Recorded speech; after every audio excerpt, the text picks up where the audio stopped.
It's the job of a NASA astronaut. America is gearing up for a new era of human spaceflight with plans to try to reach beyond the moon and perhaps to Mars. There's a thriving commercial sector driven by companies like Boeing and SpaceX. When NASA went looking for a new class of astronaut trainees, it got 18,300 applications.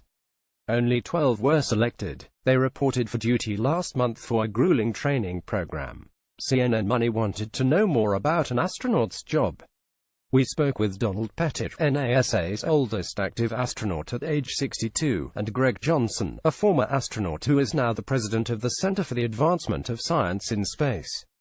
NASA stipulates that qualified applicants must have a bachelor's degree in a field of science, technology, engineering or math. Postgraduate study or work experience is also required. The space agency has trained astronauts with all sorts of backgrounds, such as a medical doctor, oceanographer, even a veterinarian. Physical demands can be onerous. Applicants need good eyesight, must stand between 52 and 63, and have good blood pressure not to exceed 14,090 in a sitting position. Candidates also must pass a difficult endurance test and impress the NASA team during a series of interviews. It's a very special opportunity, Johnson said. He advised the next class of astronaut candidates to take advantage of it because for each astronaut, there's 100 behind us equally qualified. Greg Johnson, far left, was the pilot for the final space shuttle trip. The Endeavour mission, STS-134, took off in May 2011. Those who make the cut enter a 2-year training and evaluation period. It's like getting a full 4-year college degree compressed into 2 years, Pettit said. There's no summer breaks. Trainees learn skills that may come in handy if they're selected for an actual mission. Among the tasks, swim laps in a 25-meter pool and tread water for 10 minutes while wearing a flight suit and tennis shoes. Become scuba certified. The underwater environment is actually quite similar to the vacuum of space. Ride up and down in a jet aircraft to mimic the zero-gravity environment in space. Trainees may take 40 of these rides in a single day. Learn to speak some Russian. Astronauts need to be able to talk with cosmonauts at the space station and communicate during launch.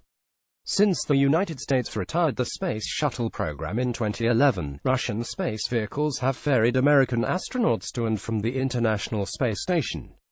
Astronauts also have to get comfortable in the puffy white suits that astronauts wear when they go on space walks. And Pettit said it's nothing like you see in the movies.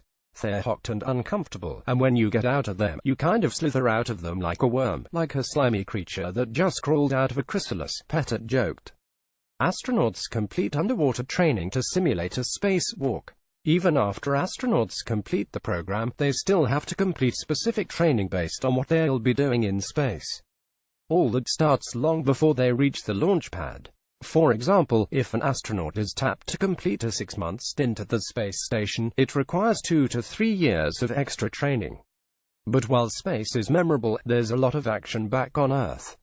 For every astronaut in space, there's 1,000 people on the ground doing the real work, Pettit said. Astronauts' assignments during trips in space include performing experiments, conducting research, or repairing hardware.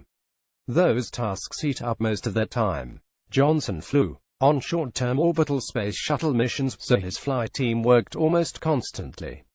For the little time he did have off, Johnson said he and his crewmates would snap photos, capture video and phone home to the families.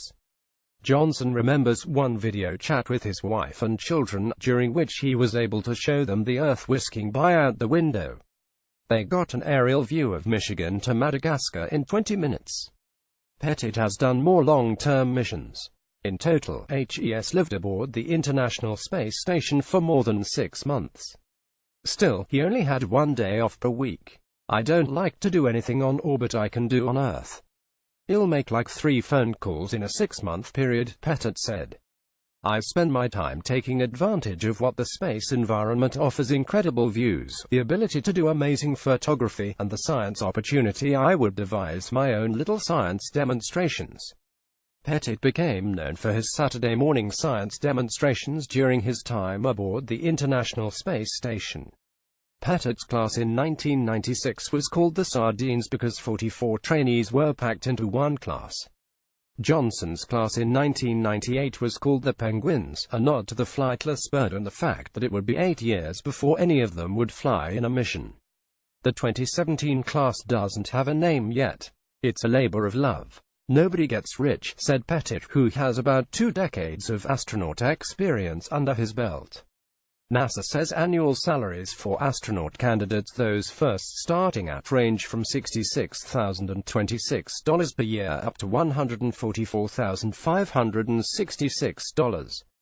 The grade is determined in accordance with each individual's academic achievements and experience, NASA explains.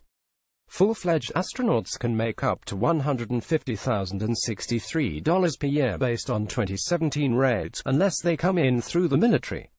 Active duty members are paid based on military rates, which vary widely depending on the rank and years of experience. NASA also places quite a few restrictions on astronauts to prevent personal financial gain. They can't earn royalties if they write a book or charge speaking fees. They also can't accept gifts from, say, an aerospace company that wants to treat them to a free round of golf. But to be honest, we're so busy doing our day job, who has time to go off and play golf with some aerospace people? Pettit laughed. CNN Money. New York. First published September 17, 2017, 12:42 p.m. ET.